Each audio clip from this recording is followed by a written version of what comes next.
روبرت شالديني بيحكي لنا قصة اتنين اخوات هما سيد وهاري. كانوا شغالين مع بعض في مجال الملابس في أمريكا في الثلاثينات.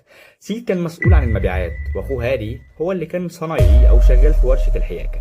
كل ما سيد دخل عليه زبون وكان عاجبه البدلة كان بيعمل نفسه سمعه تقيل. فلما كان الزبون يسأل عن سعر البدلة كان سيد ينادي على أخوه هاري من ورشة الحياكة ويقول له هو البدلة دي بكام؟ فاخوه يرد عليه بصوت عالي ويقول له ب 42 دولار.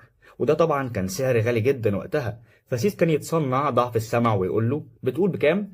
البدلة الفخمة اللي عندك جدا دي ب 42 دولار. يقوم سيدي يتدور ناحية العميل ويقول له ب 22 دولار. وبرضه 22 دولار ما كانش سعر قليل وقتها، ولكن الزبون على طول يحط له 22 دولار على الطاولة وياخد بعضه ويمشي. رغم ان سعر 22 دولار مش سعر رخيص، ولكن هو حرفيا نص السعر اللي اخوه قاله. فتأثير التباين أثر على قرار العميل في انه يشتري، لان السعر اللي قاله سيد هيبقى قليل لو قارناه مع السعر اللي قاله اخوه.